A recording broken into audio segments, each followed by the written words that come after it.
Hi there folks, my name is Paul Ozz and welcome to GearTalk with Paul Ozz.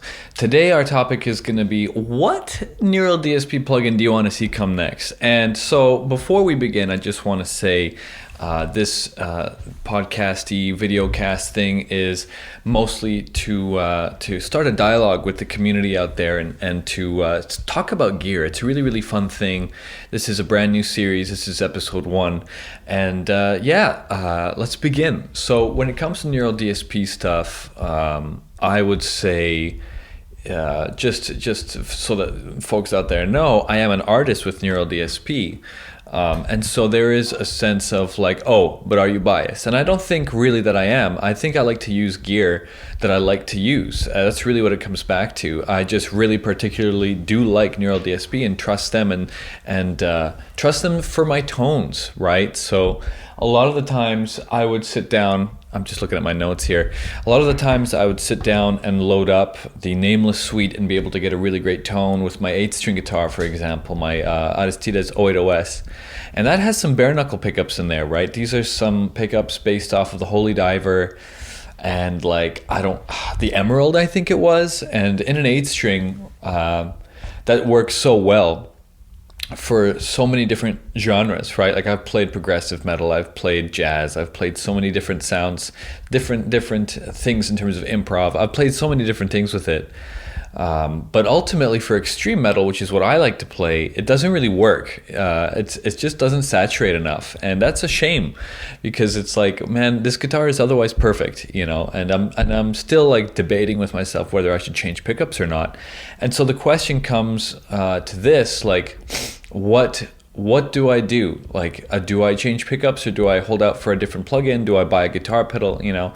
And in terms of 8-string guitars, I think that the Granifier plugin as well as the Fortin Cali have pretty much nailed it for me. I almost don't want to get new pickups, except for like, you know, in other purposes and other occasions when I'm not using those plugins. But since we're talking about plugins specifically, I know there is a company, I believe it's Softtube. There's also Brainworks, which do other plugins as well. And I mentioned them because they've done some amps that I would like to see Neural DSP do. So one of those being the Friedman HBE. Now I don't really know every single one of the Friedman names, but the HBE specifically on my old Axe FX 2 was the sound. I think that was like amazing for any kind of leads, basically. I really enjoyed it. I think that there's some really nice brutality that can be achieved with one of those, despite the fact that it's a very particular sound. And I mentioned, I think it was Brainworks that did the Engel Savage 120, which is like one of the most legendary metal amplifiers to ever exist, right? And I wonder if there's some kind of an issue or a clause with Engel and I think Brainworks about making plugins with their amps, because like I would love to see an Engel done in Neural DSP's way. So the way that they've got it going on, I think it's something like AI learning basically is what they're using in the Quad Cortex now, which is a unit coming out fairly soon through Neural DSP, their first bit of hardware that's like gonna probably change the game. And I'm in on the first 1,000. I'm in on that run. It was a $200 pre-order, and it was the easiest $200 I've spent on gear in a very long time. I will say that much. But yeah, so I think when it comes to Neural DSP, I'd love to see them do an Engel or a Fortin Cali. And just for a bit of background, this question was fielded through me asking it in the Neural DSP users group up on Facebook. It's a great group, and I asked a question like, ooh, what would you guys want to see? I want to see this amp and this amp. And one of the amps I mentioned was actually a Matchless, because I'd love to see something so beautiful and clean up on there and yet so like classic. Their circuits and the way that they build their amps over there at Matchless, I think they're down in California. It's just fantastic. If you ever wanted like a beautiful pure guitar signal, I think it's between Matchless and Morgan. Morgan was another wonderful company that I had the chance to play a Morgan at NAMM, and I really I want one, you know, but I don't have that liquid money for something like that. Unless I'm going to be gigging with it, it's not really worth the money to me, right? So when it comes down to it, I think between a matchless and a Morgan, that would be ideal. I would love to see a clean amp like that. A lot of people seem to have said in the users group and just in the online guitar community at large that they would want to see some more clean amplifiers, which is interesting to me because it's like, well, so many bedroom guitar players, which is kind of what I am too, so many of us want that perfect distortion sound. And we kind of have it, right? Like, take a look at the Granifier. You know, you can choose 3 different tubes. Like, that's obscene. Between that and the different impulse responses, oh my goodness! Like, what an amazing one. I knew it was going to be hot stuff. I actually found out about it, I think, in early January. I spoke with Mike from Powered by Omega. He's the owner, and I think he's also like, was it Slipknot's guitar tech rather? Something like that. The guy is a busy guy. And I knew it was going to be huge because I just had this great feeling, and I just got my Kemper. And so I was using the Powered by Omega Kemper profiles, which are absurd as well. Like, it sounds so good. And so after that, when that came out, I was like, all right, like, do I really want any other distortion sound? You know, that becomes the question. So feel free to join in the discussion and comment below, and I'll include it in future episodes here. But what Neural DSP plugin do you want to see come out next? Do you want to see another suite, another archetype? Like, what's it going to be? I think if there's another archetype, they could consider going for like, I mean, like, what makes the most sense? You know, what ground have they not covered? That's kind of the question that I ask. And I think extreme metal would be really lovely. You know, would I like to see an archetype Vogue, you know, from Decapitated? Absolutely. The guy has some of the best guitar tone, I think, ever. And as far as I remember, he had a guitar with an Evo in the bridge. That's a DiMarzio Evo pickup, and he was able to achieve like some of the most sonically crushing tones ever. And I think he is rather a huge fan of Dimebag Darrell, so he has all these solid state Randalls, or at least he had, and he was using that for a really long time. And I think that he's just got like a really, really perfect tone.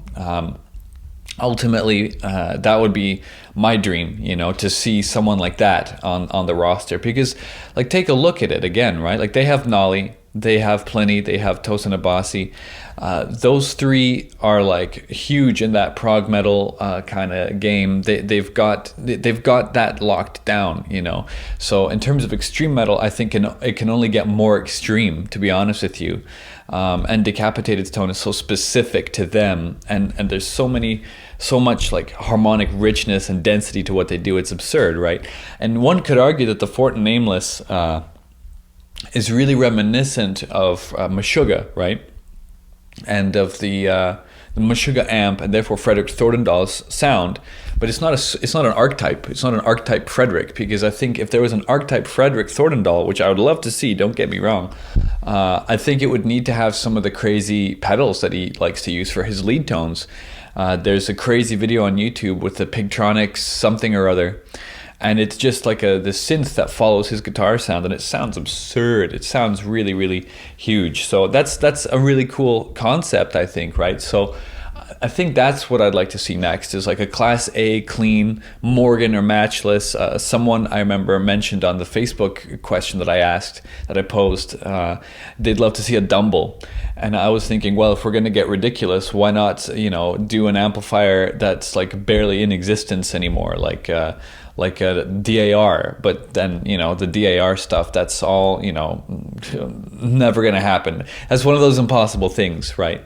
But once upon a time, I thought that Fortin would never touch digital, you know, and now we've got Kemper patches, and we've got ourselves some suites. So, you know, it's an interesting thing. Where do you go? You could arguably throw in some more fusion players, you know. I feel like if there was some way for there to be an archetype Holdsworth, oh man, that would be crazy. Or an archetype Guthrie Govan, that would be really great as well. I would totally love to see that, just because, like, at least with Holdsworth, I don't know if he has a foundation or something, but like part of the, profits from the plugin can go that way. Like, that's not a terrible idea, I don't think. Again, I don't have any say in the matter. I'm an artist with Neural DSP, but I don't, I enjoy the products just as much as you guys do. It's not really a matter of me being like, this is what I want, can you make this happen? I'm not asking like that, but I'm excited. I would love to see that happen. A Holdsworth would be crazy. Guthrie would be crazy. I think someone that's a little overlooked is actually Nick Johnston. I feel like he's got a really particular tone that fits in there as well. And between him and Guthrie, that would be a really beautiful step forward just for instrumental guitar, like in virtuoso style, right? And so, yeah, in terms of moving after that, in terms of a plugin, what do you do?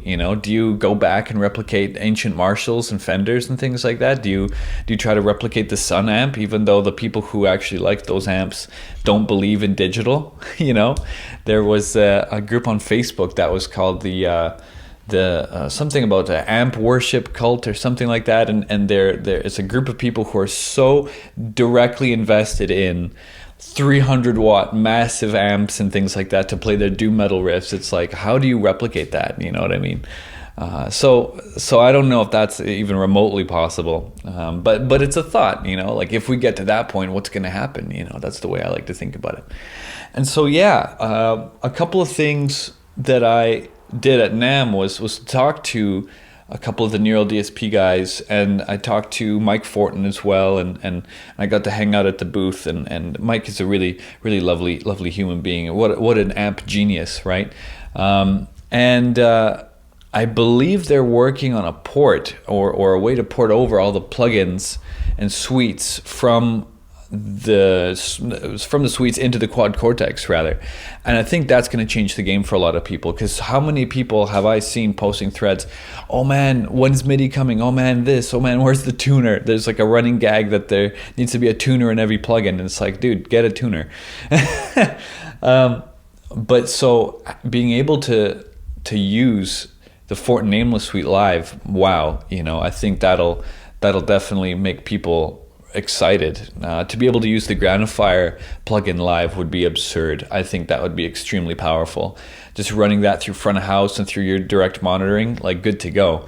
I'm a musician who really needs to have a cabinet pushing air behind him, so I wonder about that. Is it a case where you get a power amp and run the Quad Cortex through that, and then you're good to go, or is there going to be a powered Quad Cortex in the future? Like, these are questions that are coming at me now. But in terms of plugins, at least, and to return back home for the sake of this first episode here, I think that, as time goes on, the Fortin Cali was a surprise to me, I will say. Did not expect a new Fortin amplifier to be added to the plethora of plugins that they have over at Neural DSP. I actually expected, I actually don't know what I expected, but I did not expect a Fortin Cali. And I didn't know if I was going to like it, of course, because, like, how do you know until you've tried something, right? But after I kind of learned how to EQ the thing, there seems to be a small learning curve now. Whereas with the NTS, it was so easy. The Natas suite was so easy for me. I found the Pliny was a bit of a learning curve. My first tone on the Pliny was a lead tone with the clean channel, so I like maxed out the overdrive in front of the clean app basically, and that yielded some really interesting results, and it was really tasty, and I still have that tone saved. So whenever I'm doing a video, for example, on a new Neural DSP plugin, I'm privileged enough to get it a little earlier so that I can demo things out. But then, of course, I'm not posting about it. I'm keeping my mouth shut until it's time to post the video, because there's embargoes and things like that, and legal stuff that happens there. But I always make between 5 and 10 presets for myself with the plugin, depending on how complicated it is. And I don't think any of the plugins are convoluted. But the Groundifier threw me through a loop. I couldn't get a good tone out of it with my 8 string, and I was so frustrated. I didn't understand why. And like, even I had to go on YouTube and watch some videos, and then I figured out the learning curve and like which knob does what, and how the level and the master really dictate a lot of the tone and a lot of the sound. So I think if they do another amp, from another smaller company, right? Because Fortin's not necessarily massive. Omega, powered by Omega, isn't necessarily massive either. They've got the two models, the Granifier and the Obsidian. What would come next? And so getting away from archetypes like the archetype Vogue, which would be super, super killer.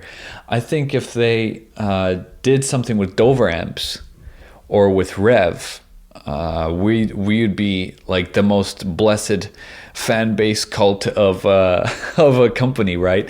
Because I mean, the Rev is basically like a mixed Mesa Boogie with more. That's what it feels like still to this day to me. The sustains that you can get, all that stuff, it's like really, really clean. And with Dover, like I didn't even get a chance to try those out at NAMM because the booth was so damn packed, and I was busy over at the Fortin booth just hanging out and chatting with people and whatnot. So it would be really, really stellar to see a Dover amp done up in the Neural DSP way. Other than that, folks, I don't know. Like, that's where I would go. I'd go Class A for the cleans. I'd go like Dover. I'd go like, I guess Randall technically, because Vogue I think used those Randalls back in the day. And yeah, it's a complex one. You know, what do you want to see next? Please answer in the comment section below. Let's start a little dialogue here. Gear Talk with Paul Ozz is supposed to be a environment where we sit down and we're having a chat together, as if we're kind of trading ideas. Well, what would you like to see in an ideal situation? You know, I think it's a really, really fun way to do kind of a video podcast. I hope that you've enjoyed your time. My name is Paul Ozz. Please don't forget to subscribe. I run a guitarist mentorship program where I mentor students, any age, any difficulty level, but the caveat is that you've really got to want to learn. I inspire and I provide a lot of feedback and energy and positivity to every single session. So you can message me today and we can get started with a student interview as early as tomorrow, you know, and this is going out for the foreseeable future, hey? Finally, I have a lesson website where if you're not interested in mentorship, where it can be a little bit more pricey, I have a lesson website called templeofshred.com, and I implore you to go check it out if you're looking for some lessons to peruse and to browse. They're fairly inexpensive and they're of very, very high quality in regards to the content, and I've worked a long time on those video lessons, so you can go check that out again at templeofshred.com. All right, thanks for joining me in this first episode of Gear Talk with Paul Ozz, and I will catch you guys next time on the second episode next Sunday. All the very best from the Pacific Northwest. Cheers.